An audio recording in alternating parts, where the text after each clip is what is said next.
சிம்ம ராசி நண்பர்களே, இந்த ஏப்ரல் மாத 2025 உங்க ராசிக்கு ஏற்ற தாழ்வுகள் நிறைந்ததாக இருக்கும்.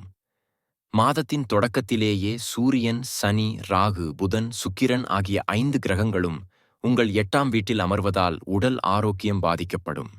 மருத்துவ செலவுகள் ஏற்படும். வாழ்க்கையில் சில திடீர் நல்ல மாற்றங்களும் சாத்தியமாகும். இருப்பினும் இந்த மாதம் உங்கள் ஆரோக்கியத்தில் அக்கறை காட்ட வேண்டும். மாதத் தொடக்கத்தில் செவ்வாய் 11ஆம் வீட்டில் அமர்வதால், ஏப்ரல் 3ஆம் தேதி 12ஆம் வீட்டிற்குச் செல்வதால் செலவுகள் அதிகரிக்கும். ஆனால் நீண்ட பயணத்திற்கான வாய்ப்புகள் உண்டு மற்றும் வெளியூர் பயணமும் கூடும்.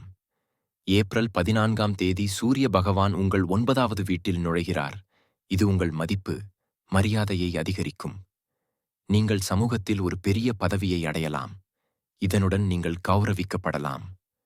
வேலையில் உங்கள் நிலை வலுப்பெறத் தொடங்கும். வியாபாரம் செய்பவர்கள் எச்சரிக்கையுடன் செயல்பட வேண்டும்.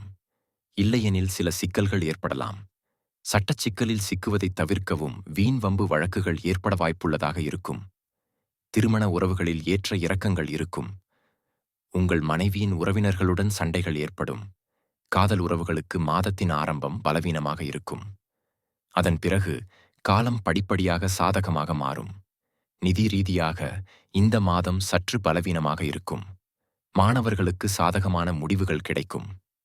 5ஆம் வீட்டின் அதிபதியான குரு பகவான் மாதம் முழுவதும் 10ஆம் வீட்டில் இருப்பார்.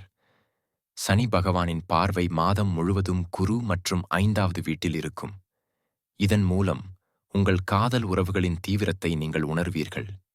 நன்றாக வாழ்ந்து காட்ட உறவினர்களிடம் முயற்சிப்பீர்கள். திருமணமானவர்களைப் பற்றி பேசுகையில் இந்த மாதம் உங்களுக்கு ஏற்ற தாழ்வுகள் நிறைந்ததாக இருக்கும். 8வது வீட்டில் பஞ்சகிரகி யோகம் இருப்பதால் உடல்நலப் பிரச்சினைகள் உங்கள் மனைவியையும் உங்களையும் தொந்தரவு செய்யலாம். ஆரோக்கியத்தின் பார்வையில் இந்த மாதம் கொஞ்சம் பலவீனமாக இருக்கும். முதலில் உங்கள் ராசிக்கு அதிபதியான சூரியன் சனி, ராகு, புதன், சுக்கிரன் ஆகியோருடன் சேர்ந்து 8ஆம் வீட்டில் அமர்வதால் அபத்தமான நிலையில் இருப்பார். இதனால் உடல்நலக் கோளாறுகள் காணப்படலாம். உங்கள் ராசி அதிபதியான சூரிய பகவானை தினமும் காலையில வழிபட சுகமான மாதமாக இந்த மாதம் இருக்கும்.